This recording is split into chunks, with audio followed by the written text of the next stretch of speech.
Brynner, McQueen, Calvera, Vaughn, Bronson, Buckholtz, Dexter, the Magnificent Seven.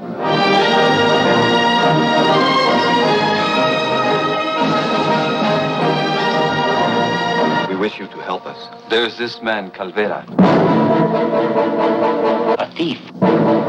A murderer. He and his men, they steal our food. And then they leave us to starve.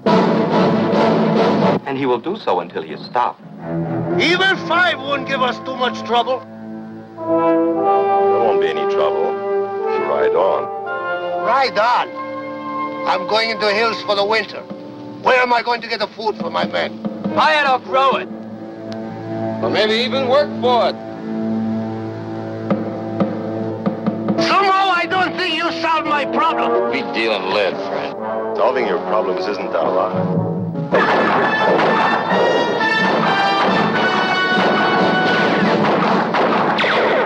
Yul Brynner. Anything wrong?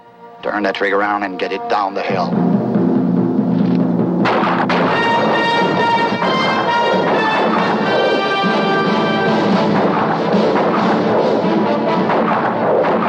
Steve McQueen. Window. Curtain moved. I'm not in a good position. Let him stick his neck out. James Calvera. Waller.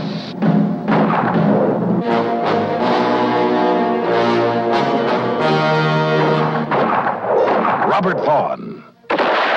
Charles Bronson. Horst Buckholtz. Brad Dexter. 7 magnificent men in one magnificent motion picture. The Magnificent Seven.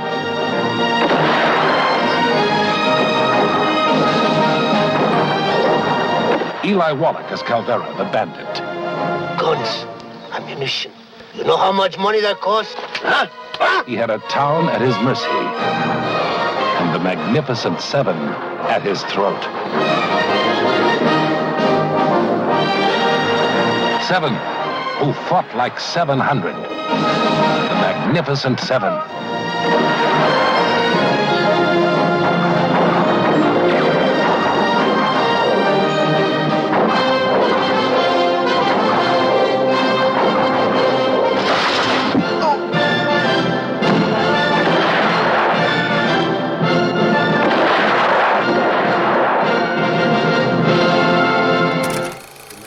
Seven, which you probably know well, of Yul Brynner and Steve McQueen.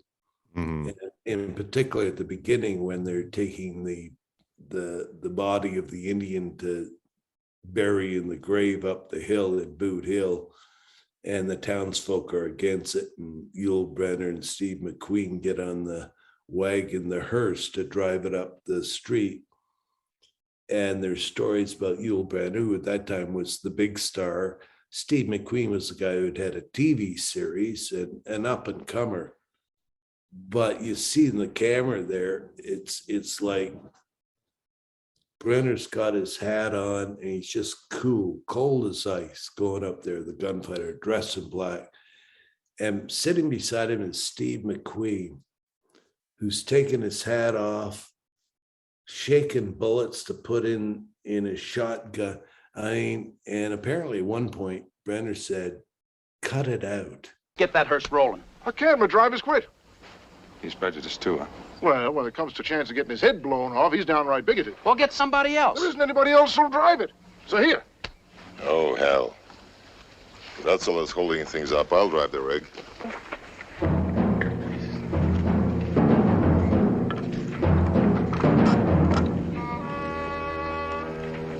Borrow that scattergun? No. You're more than welcome.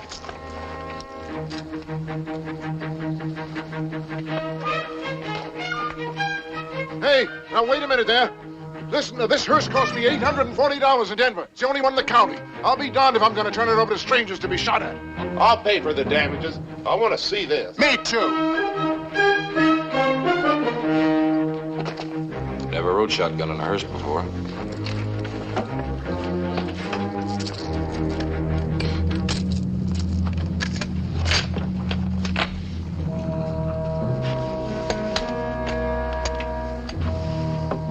better book.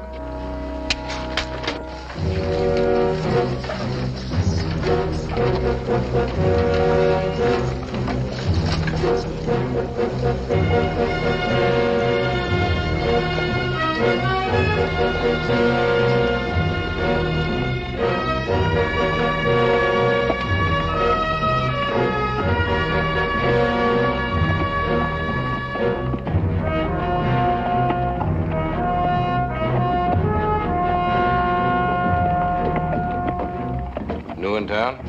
Yeah. Where you from? Dodge. You? Tombstone. See any action up there? Tombstone? Same. People all settled down like. Same old ore. Engine lovers! Easy. Just wind. We'll get there. Not getting up there that bothers me. Staying up there that I mind.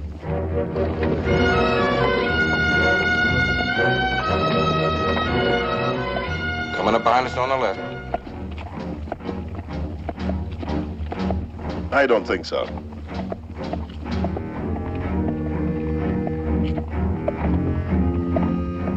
Second story window. Curtain moved. I'm not in a good position. Let him stick his neck out.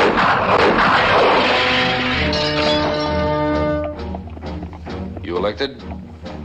No. I got nominated real good.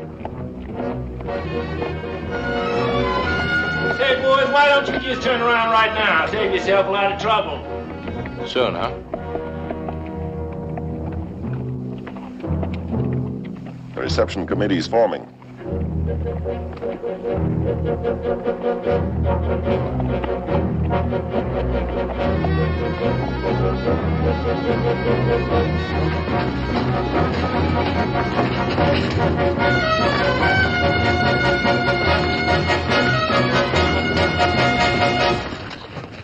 Hold it. Hold it right there. Anything wrong?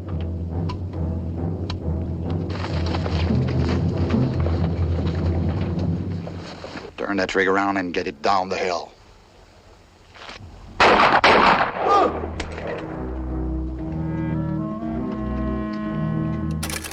whole movie. McQueen's always doing a little something to. Yeah.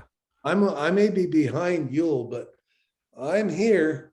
Yeah, no, Ted Kotcheff, who directed Uncommon Valor with Gene Hackman, said that that's what Hackman would refer to as actifying. Yeah. Moments where actors will sometimes deliberately draw focus, sometimes because they're insecure being minimalist. They need to do something. But the stories from Magnificent Seven are notorious, which is sad because there's so many great personalities in the movie. Oh, yeah. Robert Vallier, who was assistant director on that, told the story of they're just riding toward the village and they're setting up to a shot, and they're just one shot of them riding, another shot of them riding. And this shot was the seven of them crossing a stream, passing in front of the camera. And he said, there's, Yul Brynner, the star, fine. And there's these six up and comers, James Coburn, Robert Vaughn, Steve McQueen, guys that later on made it. But, they figured, I got to do something with it.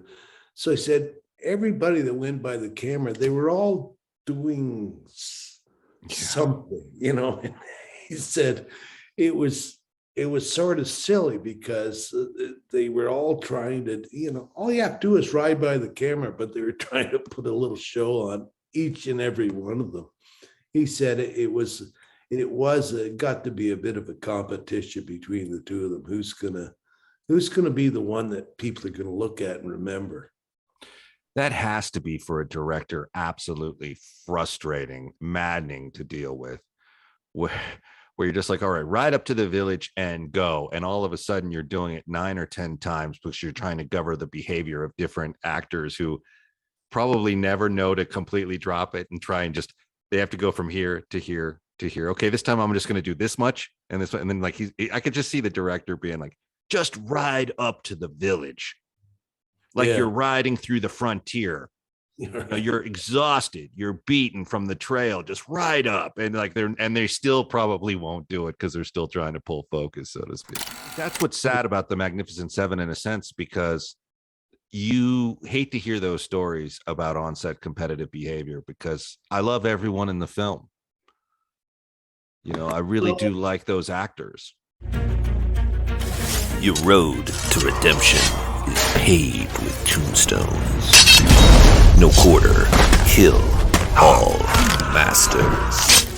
Go to noquarterkillallmasters.com. Rated R.